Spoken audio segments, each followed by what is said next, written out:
Salut tout le monde, je suis très heureuse de vous retrouver aujourd'hui pour une update lecture et avant de commencer j'aimerais revenir sur deux choses. Une, mes cheveux, oui je sais j'ai coupé mes cheveux, si vous aimez pas il n'y a pas de souci, je sais que c'est court, je sais que certains préfèrent les cheveux longs mais moi j'adore et c'est le principal donc il n'y a pas de souci. Et la seconde, c'est que je voulais remercier tous les gens qui m'ont envoyé un très gentil message. Je voulais vous remercier pour votre soutien, ça m'a beaucoup aidé. Je reviens donc doucement mais sûrement. Et pendant les jours où j'ai pris soin de moi, je me suis remise à lire beaucoup, ce qui m'a vraiment fait du bien parce que c'est vrai que pendant près de 2 mois, j'ai eu un peu un vide sur mes lectures. Je n'étais jamais vraiment à fond dedans. Ça me prenait parfois une semaine à 10 jours pour lire et là en une dizaine de jours j'ai lu 4 livres qui étaient plutôt pas mal et j'ai vraiment très envie de vous en parler donc c'est parti. Le premier que j'ai lu c'est The Young Elites de Marie-Lu que m'a gentiment prêté Lucie, donc je vous mettrai la couverture juste là parce que évidemment elle me l'a prêté sans la jaquette pour que ça ne s'abîme pas. Donc c'est une nouvelle trilogie de Marie-Lu. Si vous me suivez depuis un moment, vous savez que sa trilogie Legend est l'une de mes favoris en matière de dystopie. Elle est largement côte à côte avec Le Passeur de Lois Lowry. The Young Elites, donc c'est le premier tome d'une trilogie, je ne sais pas exactement comment elle s'appelle, c'est sûrement écrit sur la couverture mais je l'ai pas. C'est de la fantasy, alors je crois pas que ce soit de l'epic fantasy ou de la high fantasy, je sais pas comment on dit en français, c'est de la fantasy YA, donc je pense que pour ceux qui adorent vraiment la grosse bonne fantasy, ce sera peut-être pas à votre goût, je ne sais pas. Moi je sais que c'est largement de mon niveau on va dire. C'est l'histoire d'Adelina Amuteru qui en fait est une malfaito. Les malfaitos qu'est-ce que c'est? Ce sont des gens qui ont été marqués par un virus qui a décimé une grande partie de la population. Ces gens marqués en fait sont un petit peu mal aimés. On les déteste parce que voilà ils sont pas forcément physiquement parfaits. Par exemple Adelina elle a une marque violette, elle a plus d'œil gauche ou droit, je ne sais plus, on s'en fiche. Et en fait certains de ces malfaitos ont des super pouvoirs et donc ce sont les Young Elites. C'est un petit peu de la fantasy rencontre X-Men. J'adore les X-Men si vous ne le saviez pas, je n'ai jamais lu les comics mais les films je suis fan. Donc c'est vrai que j'ai beaucoup aimé cette histoire, je ne vais pas vous mentir, j'ai trouvé ça très très sympathique. Maintenant ça n'a pas été un coup de cœur parce que j'ai quand même eu quelques petits soucis. En gros au début de l'histoire le père de Adelina qui est un gros connard essaie de la vendre à quelqu'un et donc Adelina s'enfuit, elle dit à sa sœur qu'il a repéré de ne pas le dire à son père sauf que soit elle a changé d'avis soit son père a entendu quelque chose, il essaye de la poursuivre, quelque chose se passe et en fait elle est un petit peu capturée par le gouvernement, un truc du genre et elle va se faire exécuter sauf que quelqu'un des Young Elites vient la recruter. Entre temps, enfin bref, je vais pas tout vous raconter parce que ce serait très long, mais en gros du coup, après Adelina va devoir faire un petit peu un choix entre faire confiance, enfin à qui faire confiance, à qui trahir, ce genre de choses, donc ça va être un petit peu un problème parce qu'elle se sent un peu rejetée de partout et ses pouvoirs qu'elle a elle sont très dangereux, très puissants si elle les contrôle pas. Du coup, bon, c'est un petit peu la pagaille partout. J'ai beaucoup aimé ce livre, j'ai trouvé qu'encore une fois Marie-Lu savait très bien faire ses personnages, quels qu'ils soient méchants, qu'ils soient gentils, qu'ils soient un peu des deux, je les adore. Ils sont tellement hauts en couleur, ils sont tellement complexes et voilà, ils sont trop bien. Moi j'adore les personnages de Marie-Lu et là ça n'a pas dérogé à la règle, vraiment j'adore les personnages. L'un de mes préférés, elle lui a fait quelque chose et je suis terriblement frustrée. Je ne sais pas ce qui va se passer dans la suite, mais vraiment quand c'est arrivé, je me suis dit tu te fous de ma gueule. Mais bon, j'attends de voir ce qu'elle a préparé pour les prochains tomes avant de lui jeter la pierre complètement. J'ai beaucoup aimé le rythme de ce livre, je l'ai trouvé très captivant. Le problème c'est que c'est, on va dire, le livre qui m'a un petit peu remise dans la lecture, mais du coup au début j'ai eu du mal à rentrer dans l'histoire. Alors est-ce que c'était moi, est-ce que c'était le livre, je ne sais pas. Voilà, ça a été un peu long quand même avant de vraiment vouloir le lire à fond. Et l'épilogue, j'ai été un petit peu déçue parce que j'ai trouvé qu'il était un petit peu, comment dire, un peu tiré par les cheveux. Alors je sais que c'est de la fantasy donc pourquoi pas, mais c'est vrai que l'épilogue, j'ai trouvé qu'il était... C'est un cliffhanger qui m'a pas forcément plus que ça. Alors peut-être que c'est juste parce que j'ai besoin d'avoir le deuxième tome et que du coup je suis pas très contente.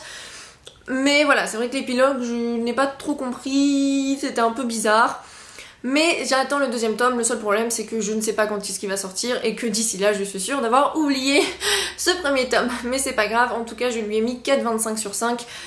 Je le recommande, il n'est pas encore sorti en français et c'est du niveau intermédiaire en anglais si vous voulez le savoir. J'ai ensuite lu La distance astronomique entre toi et moi de Jennifer E. Smith. Donc c'est l'histoire de Owen et Lucy. En fait ils se rencontrent dans un ascenseur, c'est lors d'une panne générale à New York et en fait ils passent un petit peu la nuit ensemble parce que le père d'Owen n'est pas là et les parents de Lucy ne sont pas là non plus.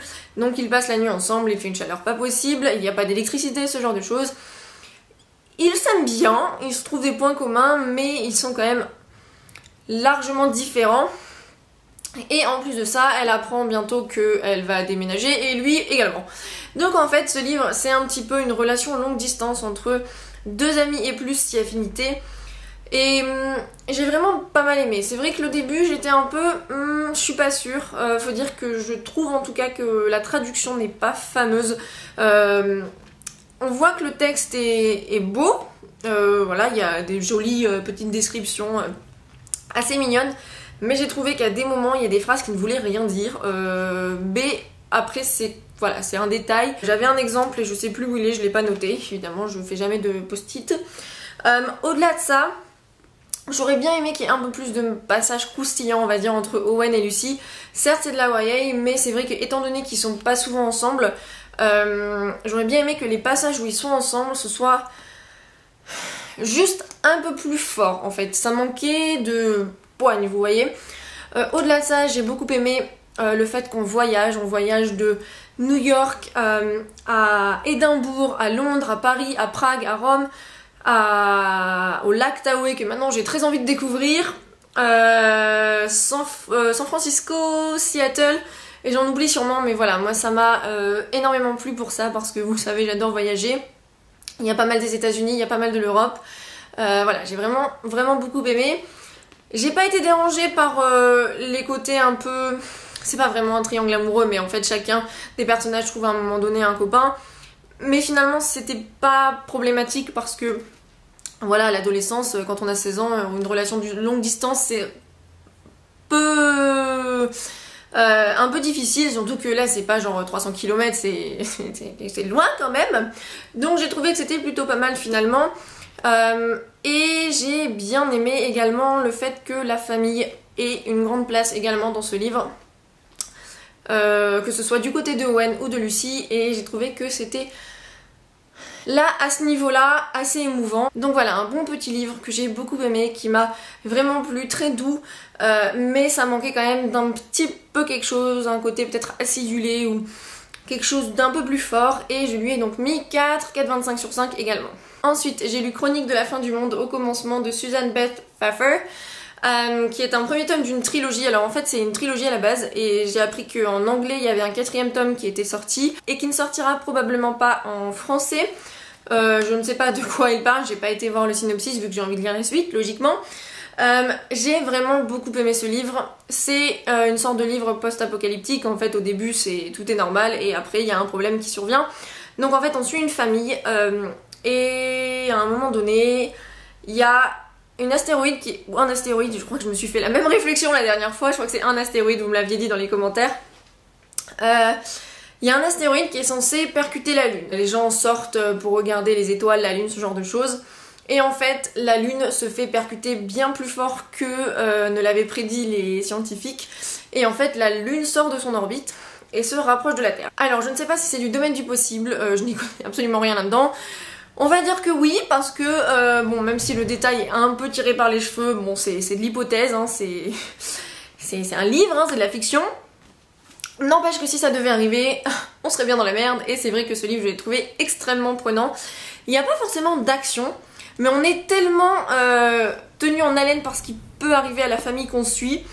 Voilà, c'est vraiment un combat de tous les jours parce qu'évidemment il y a des problèmes climatiques qui arrivent, donc voilà, des volcans qui se mettent en éruption, des gros tsunamis, il y a le froid qui arrive, ce genre de choses, enfin voilà, c'est un peu la merde quoi, clairement. Voilà, j'ai vraiment adoré ce côté-là. Si ça arrivait en plus, maintenant j'ai quelques astuces parce que du coup l'auteur elle nous donne des trucs à faire, tu vois. J'ai beaucoup aimé suivre ces personnages, j'ai trouvé que voilà, il y avait à la fois une force qui les rapprochait et tout ce côté un peu problématique qui essaye de les séparer alors que voilà, il faut rester soudés parce que sinon on est mort, clairement. Voilà, c'était vraiment un très bon livre de survie, enfin post-apocalyptique. Le deuxième tome, si j'ai bien compris, ça revient au début mais avec une autre famille pour ensuite rejoindre au troisième tome, enfin la suite de celui-ci et du deuxième. Alors je sais pas trop ce qu'elle a pu faire de différent l'auteur parce que tu le lis une fois, je suis pas sûre que tu le lises 2, 3, 4, 5 fois mais on verra bien. Parce que je lirai clairement la suite, j'ai beaucoup aimé. La seule chose que je pourrais dire avec ce livre, c'est encore une fois pareil, il me manquait quelque chose, je ne sais pas quoi mais... Voilà, à des moments, je me disais, il y a de l'émotion, mais ça manquait vraiment de quelque chose, alors que c'était pourtant très prenant.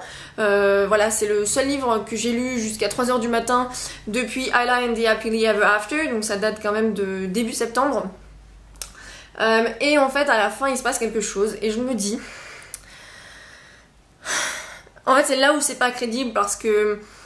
Je peux pas vous le dire, c'est la fin, mais je me suis dit, mais pourquoi maintenant, tu vois, genre... Enfin, c'était tel... Ça aurait été tellement plus facile. Voilà, je peux pas vous dire et ça m'énerve parce que c'est la fin, mais je me suis dit mais sérieux, franchement c'est pas logique en fait ce que tu nous sors. Mais au-delà de ça, j'ai trouvé les personnages attachants. Voilà, un bon côté familial qui m'a plu encore une fois. Et le côté vraiment de la fin du monde qui m'a genre un peu what the F. Voilà, j'aimerais pas que ça m'arrive parce que je pense que je tiendrai pas 5 minutes. Mais voilà, j'aime beaucoup, je vous le conseille si vous l'avez pas lu et si vous aimez tout ce qui est livre de survie, ce genre de choses. J'ai très hâte de découvrir la suite, même si encore une fois je ne sais pas trop à quoi m'attendre. Et pour la note, je lui ai donné 4,25 sur 5 également. Donc comme quoi vous voyez, de très bons livres jusqu'à présent. Et enfin j'ai lu The Duff de Cody Keplinger qui stands for, qui voilà, les initiales quoi, c'est pour The Designated Ugly Fat Friend. Donc on va dire l'ami moche et gros désigné quoi si on veut. Alors en fait ce livre ça fait un moment que je voulais le lire et je viens d'apprendre il y a genre une semaine en fait que le trailer était diffusé. Je savais qu'il allait être adapté en film mais du coup je me suis dit oulala attention parce que le trailer il va être partout. Du coup je vais tomber sur les personnages, je vais pas pouvoir me faire ma propre image donc je me suis dit vite que je le lise. Et je m'attendais quand même à un peu plus l'aimer que ça pour être honnête. Je lui ai mis 3,75 4 sur 5. Donc c'est quand même une bonne note. En fait c'est donc l'histoire d'une jeune fille qui a deux meilleurs amis. Et un soir à une soirée, un petit peu le petit con du lycée, qui est un peu très beau, qui couche avec tout le monde, lui dit qu'elle est The Duff. Donc en gros c'est l'ami moche et que il essaye de lui parler pour que ses amis pensent qu'il est gentil. Voilà un petit peu le truc vicieux et complètement what the fuck. Et... Franchement c'était pas mal, c'était drôle, il y avait de bons éléments, c'est une bonne rom-com on va dire. Il y avait des choses un peu plus touchantes avec voilà, des aspects familiaux aussi intéressants, le divorce, l'alcoolisme, ce genre de choses. Même si encore une fois ça aurait pu être légèrement plus développé et un peu plus approfondi parce que je trouvais quand même qu'à des moments ça manquait d'émotion. Et en fait, voilà, j'ai vraiment beaucoup aimé, c'était fun à lire, c'était à la fois léger et un petit peu plus, voilà, un peu plus pénible avec les problèmes que peuvent rencontrer les personnages. Mais en même temps, j'ai trouvé que ça peignait l'adolescence de manière assez réaliste. Maintenant, la seule chose vraiment, c'est que le personnage principal, donc je ne sais même plus comment elle s'appelle, Bianca, je l'aurais mais baffé, mais tellement. En fait... Voilà, c'est une adolescente donc je comprends que voilà, ses pensées sont pas forcément toujours logiques ou enfin, voilà, elle se monte un peu la tête, voilà, ça arrive à tout le monde. Mais en fait, ce qui m'énerve, c'est par exemple à un moment donné, voilà, elle a donc ses problèmes et elle a un secret qu'elle cache à ses copines. Et du coup, elle les ignore tout le temps. C'est à peine si elle leur accroche pas au nez, elle est pratiquement jamais avec elle, ce genre de choses. Et une des meilleures amies, elle se sent un peu rejetée, ce qui est normal, on est d'accord. Et en gros, à un moment donné, du coup, elle est un peu énervée et elle lui répond sèchement. Et Bianca, dans sa tête, elle se dit « Mais attends, c'est quoi son problème ?» bah à ton avis, faut pas être un génie en maths pour savoir que la nana elle est vexée et qu'il faudrait peut-être que tu sois un peu plus gentil avec elle, je sais pas. Donc voilà, moi c'est des trucs qui m'ont un peu fait halluciner parce que ça paraissait tellement logique. Donc voilà, c'est vraiment des choses qui m'ont un peu gênée parce que je me suis dit mais... Enfin... C'est quoi cette réaction à la noix? Bien sûr qu'elle va être pas contente, enfin... Qu'est-ce que t'attendais? Qu'est-ce que tu crois? Donc voilà, il y a vraiment des petits détails qui m'ont gênée et qui m'ont un peu fait soupirer. C'est pour ça que je lui ai mis 3,75 voire 4 quand même, parce que j'ai passé un très bon moment de lecture, que c'était très captivant, très prenant, j'avais pas envie de le poser. D'ailleurs vers la fin j'étais là, fallait que je le finisse alors que je venais d'arriver dans le nord dans ma famille. Donc voilà, c'était quand même une bonne lecture. Le trailer par contre j'ai eu raison de le regarder après avoir lu le livre, parce que ils ont pratiquement changé l'intrigue en fait du livre. Alors ça a l'air très sympa, hein, c'est le genre de rom-com YA que j'aime beaucoup, mais ils ont changé beaucoup de choses là-dedans. On n'y retrouve pas les mêmes aspects. Et les personnages, voilà. Mais ça a l'air d'être un bon film sympathique à regarder entre copines à une soirée pyjama. Donc voilà, je vous recommande quand même de lire le livre avant de voir le trailer ou le film parce que c'est pas du tout la même chose. Mais je vous le recommande, je ne crois pas qu'il soit sorti en français. N'hésitez pas à me dire en commentaire si vous savez s'il sort. Et donc voilà le dernier livre que j'ai à vous présenter dans cette update lecture. Je suis désolée, cette vidéo était un peu longue, mais j'avais vraiment très envie de vous parler de mes dernières lectures parce que elles m'ont beaucoup plu dans l'ensemble, même s'il y a eu des petits défauts par-ci par-là. Elles m'ont beaucoup captivée, ça m'a permis de me replonger un peu dans la lecture. J'espère que vous faites de belles lectures, vous faites de belles découvertes. Et n'hésitez pas à me dire en commentaire ce que vous avez pensé des livres, s'il y en a qui vous tentent. Et en attendant, on se retrouve très vite dans une prochaine vidéo. Bye!